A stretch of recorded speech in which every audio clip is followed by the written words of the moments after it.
Good morning, scholars. First thing you see on my desk is a big book. It's called the School and Library Atlas of the World. Now, an atlas is a book of maps.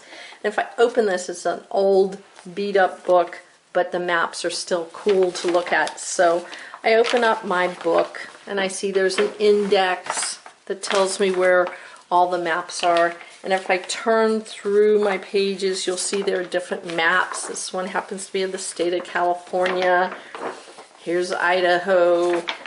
Here's an index and census figures. These are old, but I didn't have any maps that were big enough to show you what I wanted to show you. And then I remembered I had this old atlas. I thought, well, I'm going to pull out my atlas and we're going to take a look at the map. Here's my world map, and it has a scale. It has a title right here, the world. This has a lot more things on it than what we usually put on our maps. We've got oceans labeled, we've got time zones, we've got latitude and longitude lines.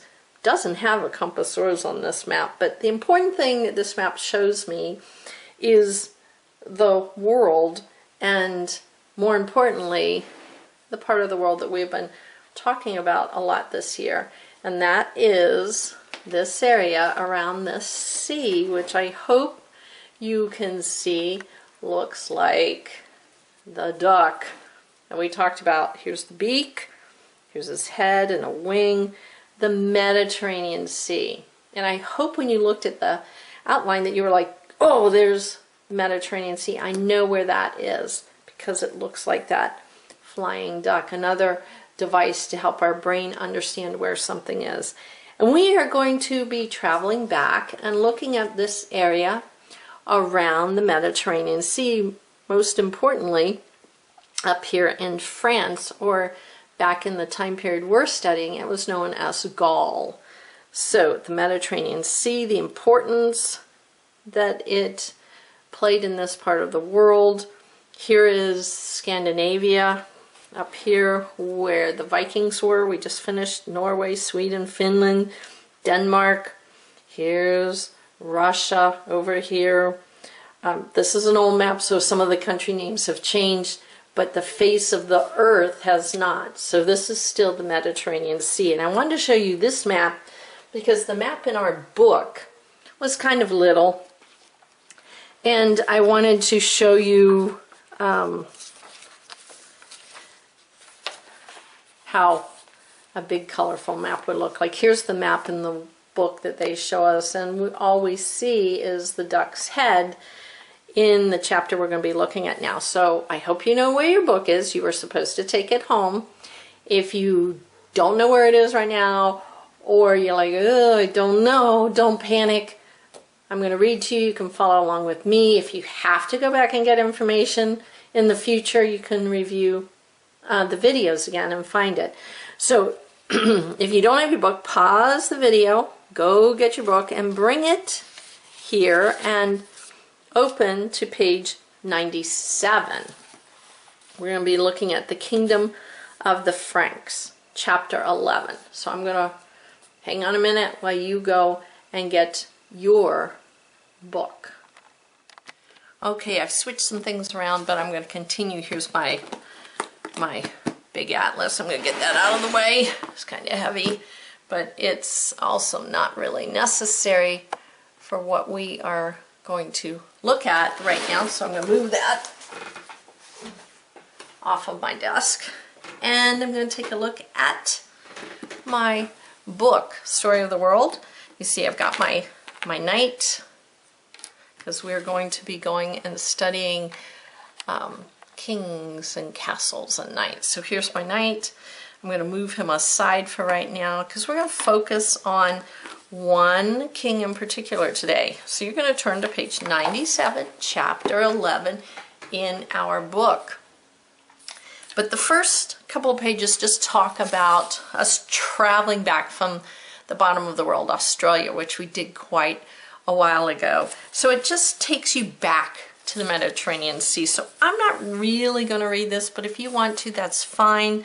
And I'm going to turn to page 98, because now I am back at the Mediterranean Sea. And if I look down here at the bottom of the page, 98, it's beginning to talk about the Mediterranean Sea. So that is where I am going to pick up and talk to you about the Clovis and his kingdom of the Franks. I'm going to read to you just like I do at school, put my book up on the board, and I would read to you, and you follow along, or you follow along with my book. If you have your book, look in your book. But I'm starting right here at the last paragraph on page 98.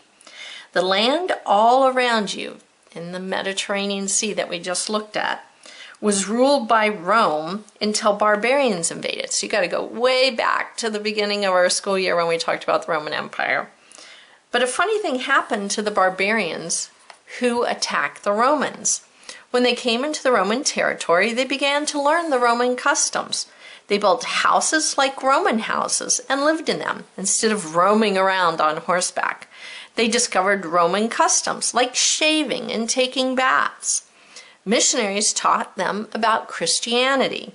They learned to speak Latin. They became civilized. You can see that's in italics. That means it's an important word they want you to think about. Sometimes they're in bold. We've been learning about that in our reading. And sometimes they're italics, or the letters are slanted. These ex-barbarians began to establish their own kingdoms all over the land that once belonged to the Romans. The land of Gaul, which is now France, just north of the Mediterranean Sea, was invaded by barbarians called the Franks. Some people say Francs. Franks. That's where the name France came from. The Franks were made up of several different tribes, and they didn't regard themselves as barbarians. As a matter of fact, they claimed they were descended from the ancient inhabitants of the great city of Troy. Now, if you were at our school last year, you would have studied the ancient history and the city of Troy. The Frankish tribes settled down in Gaul next to the Roman citizens who were already living there. Other barbarian tribes called the Burgundians and the Alemanni settled in Gaul too. Now many different people live side by side in Gaul. They didn't like each other very much. So if you don't like each other very much and you're a big group of people, could get angry, you could get into some conflicts and some battles. Let's see what happened. But even though the Romans and the Franks and the Burgundians and the Alemanni were enemies, they became allies. That means they became friends, or they were working on the same side.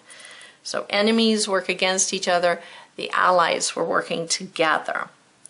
They came together just long enough to fight off the Huns. The Huns helped destroy Rome and invaded countries all the way over to India. The Huns were a frightening, savage warrior race. The people of Gaul decided that although they hated each other, they hated the Huns even more, so they joined together to defeat their enemy. They united into one army under the leadership of a great fighter named Merovius. He was the chief of the Frankish tribe. He led his army against the Huns and defeated them. The Huns retreated from Gaul, and as soon as the Huns' threat had vanished, all these tribes, or the people of Gaul, divided up again into their warring tribes. And we know when you divide up, you're not as strong as when you're united. We've talked about that before this year. If we turn the page, we have our map, and here is the Mediterranean Sea, the Frankish kingdom, which is part of France today. Called it Gaul back then. Here up north, not labeled, is the British Isles. But Merovius' grandson, Clovis, always remembered the days when his grandfather had briefly made the Franks into one people. So in the year 481, when Clovis was 20, he inherited the leadership of his tribe, and he set out to make all of Gaul into one empire. He married a princess from one barbarian tribe, Clotilda, a Burgundian. He fought other tribes and forced them to accept him as a leader. He defeated the last Roman soldiers who were left in Gaul. He convinced other Frankish chiefs to swear allegiance to him, so they promised to be loyal to him and protect him and fight with him. And eventually he ruled over all of Gaul. His empire became known as the Frankish Empire. Today we call this part of the world France, after the Franks. And here it is, right here. While he was conquering his empire, now I'm on page 101, while he was conquering his empire, Clovis became a Christian. According to a medieval book called the Chronicle of St. Denis, Clovis converted to Christianity because he wanted God to help him defeat his enemies. Clovis's wife, Clotilda, was already a Christian, and she wanted her husband to become a Christian too. First, Clovis refused until he fought a great battle against the Alemanni and saw that his men were being slaughtered. So he looked up to heaven. God, he said, I will serve you forever if you will only give me this victory. The medieval story goes on to tell us, instantly his men were filled with burning valor, and a great fear smote his enemies, so that they turned their backs and fled the battle. The Alemanni leaders surrendered, and Clovis won the day. As soon as he got home, Clovis went to find a bishop and asked him to explain Christianity. The bishop did, and Clovis agreed to be baptized. Now Clovis, the ex-barbarian, was an emperor and a Christian. I'm going to stop there today. So you can reread, you can talk, you can look at your map. But tomorrow, or next time we come together, we're going to read the next part of Clovis, 4 Tribes, 1 Empire, on page 101. And take us through a little bit more history and how did he bring all the tribes together? What did he have to do? To give you a hint, he had to come up with some laws just like Justinian did in order to make his empire one empire and work together. So, till next time, I hope you enjoyed hearing about Clovis as we begin to study our knights. I'm going to move him so we can see my knight. Our knights, castles, kings, and move on through our medieval time.